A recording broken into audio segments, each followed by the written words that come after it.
Miah uses this bright-colored cleaning product to clean their floors and countertops. The smell reminds them of their childhood. It's what their mom used to use to clean their floors and countertops too. It smells like clean. But this clean smell can actually be hiding a number of toxic ingredients, like Lilial, a reproductive toxicant banned from cleaning products in the European Union and Australia. Or Galaxolide, a fragrance chemical that is highly toxic to aquatic life. Just where do companies think cleaning products go once washed down the drain? Cleaners can also be hiding asthma triggers and chemicals linked to allergies, birth defects, and breast cancer.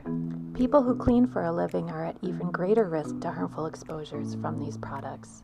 What's really dirty? There is no federal law requiring cleaning product companies to disclose all their ingredients. Miah needs this information to make informed decisions about their health, and so do you. Bottom line, products used to clean our homes and public spaces shouldn't be made with harmful secrets or toxic ingredients.